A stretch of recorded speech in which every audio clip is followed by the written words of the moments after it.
आज म तपाईलाई केही कुरा सोध्दैछु र साथमा म पनि केही कुरा भन्नेछु। भिडियोलाई अन्तिमसम्म हेर्नुहोला है। तपाईँ कोहीसँग रिसाउनु भएको छ, तपाईँ कोहीसँग झगडा गर्नु भएको छ, तपाईँदेखि दुनियाँ जलेको छ, या त तपाईँ चाहिँ दुनियाँदेखि जल्नु भएको छ। एनिवे, जे जस्तो भए पनि, तपाईँसँग दुनियाँ रिसाए पनि, तपाईँ दुनियाँसँग रिसाए पनि, तर तपाईँ चाहिँ तपाईँ जस्तो भएर बस्नुपर्छ। कसरी बस्ने त सुन्नुहोस् है। यदि तपाईँले केही राम्रो काम गर्दाखेरि कोही जल्छ, कोही रिसाउँछ भने जल्न दिनुहोस्, रिसाउन दिनुहोस्। रिसाउनेको कुरा, जल्नेको कुरालाई चाहिँ ध्यान लिएर तपाईँ चाहिँ उनीहरूप्रति पुरा क्रूर व्यवहार गर्नुहुन्छ भने सम्झिनुहोस् तपाईँ सकिँदै हुनुहुन्छ। रियल कुरा, यदि तपाईँ अझै दुनियाँलाई जलाउन चाहनुहुन्छ भने, तपाईँ अझै तपाईँको दुश्मनलाई चाहिँ अझै जलेको देख्न चाहनुहुन्छ भने प्लिज यो काम गर्नुहोस्। तपाईँ एक्लै एकान्तमा रुनुहोस्, कराउनुहोस्, चिच्याउनुहोस्, जे गर्नुहोस्, तर जब फिल्डमा निक्लिनुहुन्छ, तपाईँ जब बाहिर निक्लिनुहुन्छ, जब बाहिर हिँडडुल गर्नुहुन्छ, जब आफ्नो काममा व्यस्त रहनुहुन्छ, त्यति बेला सम्झिनुहोस् कि तपाईँको मुहार हर हमेशा खुसी हुनुपर्छ।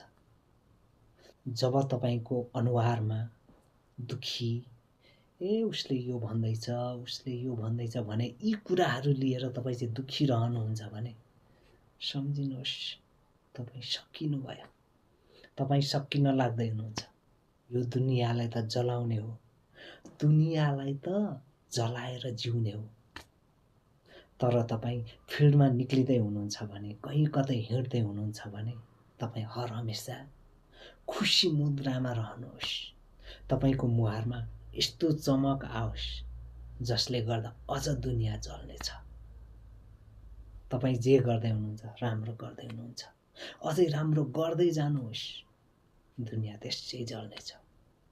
र मैले अघि पनि भनेको छु कि जब तपाईँ फिल्डमा निक्लिनुहुन्छ दुनियाँको अगाडि, कहिले पनि भुलेर पनि दुखी नहुनुहोस्।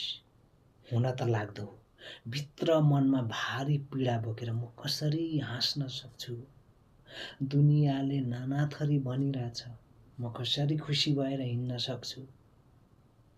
यो कुरा कहिले ख्याल नदिनुहोस्, यो कुरालाई कहिले ध्यान नदिनुहोस्। जब दुनियाँले कुरा गर्छ नि, तपाईले प्रगति गर्दै हुनुहुन्छ, तपाईँ प्रगतिको पथमा हुनुहुन्छ, उनीहरूभन्दा तपाईँ धेरै माथि हुनुहुन्छ। त्यही भएर तपाईसँग रिसाउँछ, तपाईसँग जेलस छ, उनीहरूलाई अझै जलाउनको लागि सदाबहार खुसी हुनुहोस्, हाँसेर हिँड्नुहोस्, दुनियाँको कुरालाई ख्याल नदिनुहोस्। तपाईले आफ्नो लाइफलाई त्यसरी नै मेन्टेन गर्दै जानुहोस्। आफूभित्र त जे चले पनि बाहिर त्यो कुरा कहिले नदेखाउनुहोस्। जब भित्री कुरा बाहिरी देखाउनुहुन्छ नि, दुनियाँ तपाईलाई देखेर हाँस्नेछ। त्यो दिन तपाईलाई देखेर जलेको दुनियाँ अब तपाईलाई देखेर खिल्ली उडाउनेछ, मजाक उडाउनेछ र खुसी हुनेछ। तपाईको दुश्मन पनि रमाउनेछ। त्यही भएर कहिले पनि कसैलाई खुसी हुने मौका नदिनुहोस्। जति नै दुखी भए पनि दुखी मनलाई बाहिरको उत्साहले जित्नुहोस्। त्यही भएर दुनियाँलाई जलाउनु छ भने कहिल्यै पनि दुनियाँको अगाडि दुखित नहुनुहोस्। त्यही भएर यी कुरालाई ख्यालमा राख्नुपर्ने हुन्छ। हुन त पीडा त कसलाई छैन, मलाई छ। दुःख कसलाई छैन, टाउको दुखेको कसको छैन।